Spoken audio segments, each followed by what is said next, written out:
राष्ट्रीय स्वयंसेवक संघाच्या शताब्दी वर्षानिमित्त युगाब्द 5127 श्री विजयादशमी तथा शस्त्रपूजन उत्सवाचा भव्य सोहळा दुसरबीड येथे किनगाव राजा मंडळाच्या वतीने शनिवारी दिनांक 11 ऑक्टोबर उत्साहात साजरा करण्यात आला।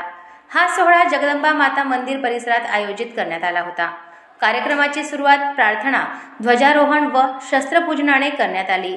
यानंतर प्रमुख वक्ते म्हणून श्री गणेशराव राजेश जाधव यांनी राष्ट्रीय स्वयंसेवक संघाचे सामाजिक कार्य आणि राष्ट्रनिर्मितीतील योगदान या विषयावर मनोगत व्यक्त केले। त्यांनी आपल्या व्याख्यानात म्हटले की हा देश शिवछत्रपती शिवाजी महाराज, महाराणा प्रताप आणि असंख्य ज्ञात अज्ञात क्रांतिकारकांचा आहे। या भूमीत हिंदू विचारसरणी व संस्कृतीचे संवर्धन होणे अत्यावश्यक आहे। याच विचाराने डॉक्टर हेडगेवार गुरुजींनी 100 वर्षांपूर्वी राष्ट्रीय स्वयंसेवक संघाची स्थापना केली। त्यांच्या संकल्पनेत प्रभू श्रीरामांच्या रामराज्याची आणि शिवछत्रपतींच्या रयतेच्या राज्याची प्रेरणा होती। यावेळी प्रमुख मार्गदर्शक म्हणून बुलढाणा जिल्हा विभाग कार्यवाहक श्री राहुलजी निमावत यांनी विशेष मार्गदर्शन केले। त्यांनी संघाच्या कार्याची शताब्दीपूर्ती ही केवळ परंपरेची नाही तर विचार आणि संस्काराच्या सातत्याची अभिव्यक्ती असल्याचे सांगितले।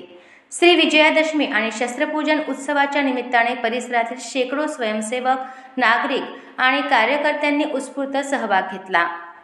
पारंपरिक पोशाखातील स्वयंसेवकांच्या संचालनाने परिसर दुमदुमून गेला। या कार्यक्रमाचे आयोजन व नियोजन दुसरबीड व किनगाव राजा मंडळाच्या वतीने करण्यात आले।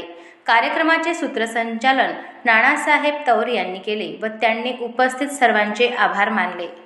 कार्यक्रमात राष्ट्रीय अभिमान, सामाजिक जबाबदारी आणि संघ परंपरेची अखंड नाळ पुन्हा एकदा दृढ झाल्याचे उपस्थित स्वयंसेवकांनी व्यक्त केले।